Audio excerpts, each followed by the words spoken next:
Oh bah ça j'ai déjà vécu. Ouais, il y a une des tromperies, je le savais, je m'en doutais. Alors ça c'était un truc, je parle de ma vie, c'est ma vie, mon expérience, c'est mon vécu, d'accord? J'ai le droit de parler de ma vie, ok? C'est... Je l'ai senti, un détail, une connerie, c'est vraiment une connerie. C'est comme moi, ma période de mensonges, où mes mensonges sont tombés, c'est des fois des conneries, tu vois. Et là c'est une connerie qui a fait que je l'ai pas senti. J'ai dit, il y a une couille, il y a une couille, il y a une couille, il y a un truc qui se passe. Du coup, j'ai confronté et j'ai exprimé mon. J'ai pas gueulé rien du tout, mais j'ai dit là, écoute, je le sais, tu vois. Et là, tu te prends une volée de bois vert. Tu te fais insulter, tu te fais menacer, tu te fais engueuler, machin, etc., etc., etc. Ça pète et tout, t'as pas confiance, machin. Enfin, ouais, je vous fais pas des dessins, mais ouais, vous savez comment c'est, les disputes et tout ça.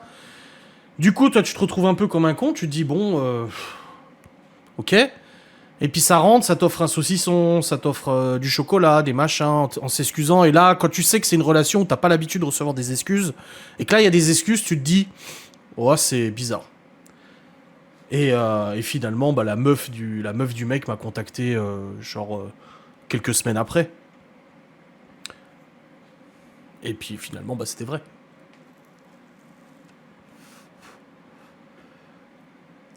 La tromperie d'une femme et d'un homme est totalement différente. Un homme peut tromper sans sentiment, rien, mais une femme, si elle trompe, c'est qu'elle est pas indifférente au mec, à mon avis. Je sais pas. Oh, plus de notre génération.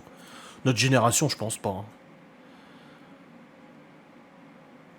Je pense pas. Franchement, tes expériences juste à l'envers. Ah oui, bah après que ce soit mec ou femme, hein, de toute façon. Non, je pense pas.